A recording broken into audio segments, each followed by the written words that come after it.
Hello everybody, a very good morning to all of you. My dear students, in the previous two lectures we studied how can you calculate the median of the data.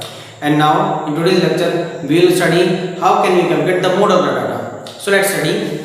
So what is the mode? The observation which occurs maximum number of times in the given data is called the mode of the given data. That is the number of digits which occurs most frequently. Okay, is called the mode of the data. So let's take an example. So find the mode of the following observations. The observations are 1, 1, 2, 3, 4, 1, 5, 2, 3, 1, 5, 7, 1, 4, 9. Now we will first arrange the given observations in ascending order. Okay, so we get 1, 1, 1, 1, 1, 2, 2, 3, 3, 4, 4, 5, 5, 7, 9. So just look at these arranged observations which we arranged in ascending order. That 1 occurs 5 times.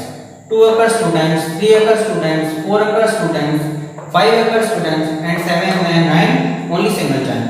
So here 1 has the maximum frequency. It means it occurs maximum number of times, that is 5 times.